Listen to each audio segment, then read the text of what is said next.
এখন আমগঞ্জ নার্সিংহোমে এসেছি নিয়ে এই দেখো পেটে ছবি তুলবো নিয়ে আমি ওটু জমা দিলাম তাকে আমাকে বললো যে পেশাব এলি তোমাকে ডাকবো।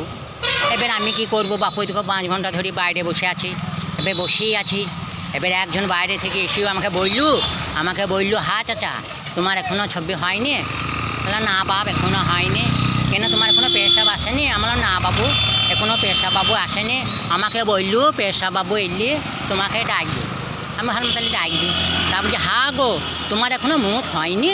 আমার হয়েছে বাপ 5 বার মুতিছি আমি বাপ। বলছে ও তাহলে 5 বার মুতিছে তোকে ডাক, তাও তো আমি জানি না বাপ। আমাকে বললো যে পেশাব বাবু এলি তোমাকে ডাকবো। তা আমি ভাবলাম তাহলে ডাক্তারবাবুটার নাম মনে হয় পেশাব বাবু, তাহলে আমাকে এলি আমাকে ডাকবে। তা আমাকে তো বলেনি যে তোমার মুত এলি তুমি এসু। তা আমি যে 5 বার মুতেছি বাপ, আমি ডাকিনি, আমরা গ্রাম সাইডের লোক রে বাপ, আমার নিতে বুঝিন বলতে হবে ও গো ওই পেশাব তোমার মুত হইলি তুমি এসু, তাহলে ছবিটা তুলে নেবো। আমি ভেবেছি ডাক্তারবাবুটার নাম মনে হয় পেশাব বাবু, ওই ডাক্তারবাবু এলে তাহলে আমার ছবিটা তুলবে। আমি তো একটু ভাবিনি বাপ, আমি ভুল হয়ে গেছি, কী করবো? পাড়া গাঁয়ের লোক ভুল হয়েছে তা কী করবো? 5 বার পেশাব হয়েছে, 5 বার কী করবো? 5 ঘন্টা হইল এখনও ছবি হইল না।